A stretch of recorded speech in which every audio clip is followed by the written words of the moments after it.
জয় জয়তে আজিৰ এই মহাপ্ৰভু জগন্নাথ ৰথযাত্ৰাত যিসকল ভক্তবৃন্দই অংশগ্ৰহণ কৰিলে তেখেতসকলক জগন্নাথ গুৰুভাৰ থান পৰিচালনাৰ পৰা আমি শুভেচ্ছা জনালোঁ।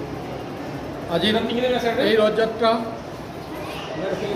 শ্ৰী শ্ৰী জগন্নাথ গুৰুভাৰ থানৰ পৰা অৰ্থাৎ জগন্নাথ মন্দিৰৰ পৰা আৰম্ভ হৈছে আৰু ৰঙিয়া ৰাধাকৃষ্ণ মন্দিৰত সমাপ্ত হৈছে।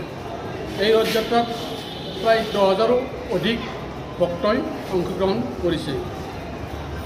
আজি এই ৰথযাত্ৰাত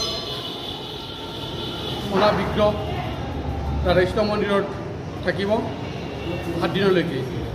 পুনৰ 15 জুলাই তাৰিখে আমাৰ মহাপ্ৰভু বিগ্ৰহ জগন্নাথ মন্দিৰলৈ নিয়া হ'ব।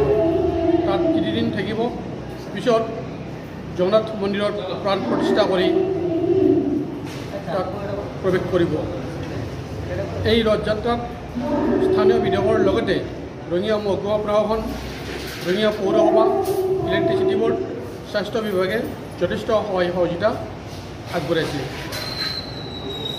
এই ৰথযাত্ৰাত সমূহ ভক্তবৃন্দক পুনৰবাৰ নিমন্ত্ৰণ জনালোঁ যাতে অহা 15 জুলাই তাৰিখে বৰ্ণিযাত্ৰাত অংশগ্ৰহণ কৰে।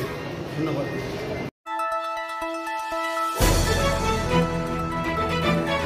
দ্য নিউজলেণ্ডছ অবিৰত তথ্যানুসন্ধান, আপোনাৰ সেৱাত খবৰ সন্ধান। দ্য নিউজলেণ্ড।